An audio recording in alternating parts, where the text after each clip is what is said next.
Hey guys, Keith from Kegland, and today we're talking about these Masturers. Now, all of you guys pretty much have a cordless drill at home, so there's really no need to be sort of manually stirring unless you really want to.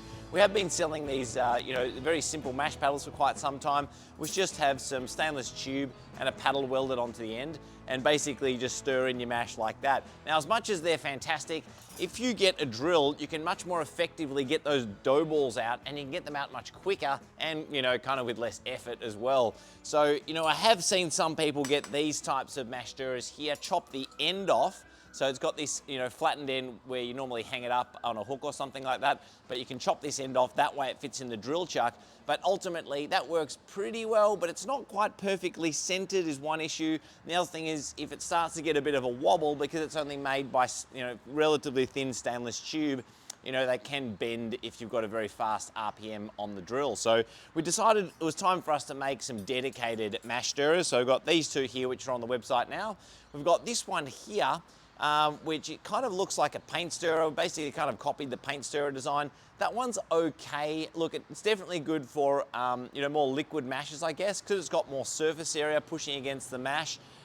That works all right, but for the very thick mashes, it kind of splashes around a lot, and I felt like when I used it, this particular design didn't work as well. So we made another design, which was like this, and this, I must say, gets the dough balls out really effectively. And I've got a 100-litre BrewZilla at home, and even on the 100-litre with a large malt pipe, I can whip around with the drill like that and get all the dough balls out in, no time flat. So, I really love using this one in particular. It's a little bit more expensive to make, so this one's slightly more expensive on the website.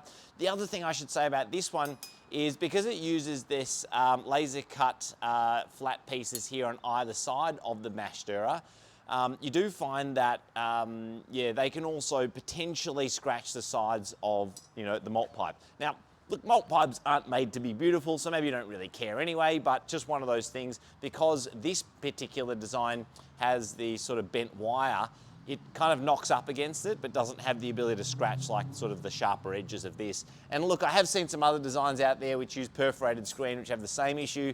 So generally they're made with perforated screen left over from the BrewZilla making process, but we decided not to stock them because they have some sharp points on them and they really scratch quite badly as well. So we only stock these two models. I should also say they're made from all stainless steel, so they're not going to rust.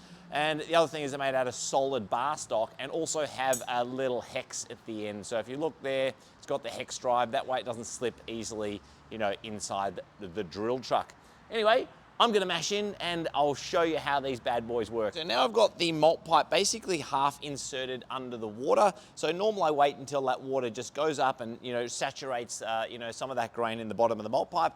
I'm gonna use this one in this demo. So basically the other reason I really like this one is because of the shape of this, it really gets into the corners of the malt pipe. As you can imagine, when I'm going around like that, this is gonna get in the corners and get right around the edges. The corners are where you're more likely gonna get dough balls.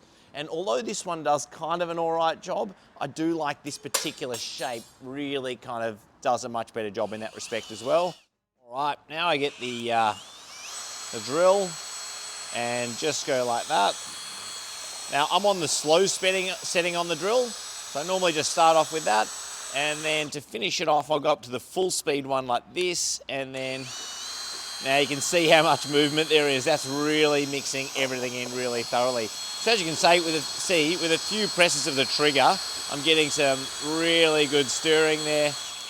And there's sorry, I just came too far out of the top there, but as you can see, it's really easy. It takes 2 seconds, and I've got all the dough balls out of that in no time flat. Well, that's it, guys. Hope you enjoy using the new drill stirrers. I think they're an awesome product. Make it really easy to get those dough balls out literally in a few seconds. So you'll see them on the website. If you've got any other questions though, send us an email or put them in the comments below.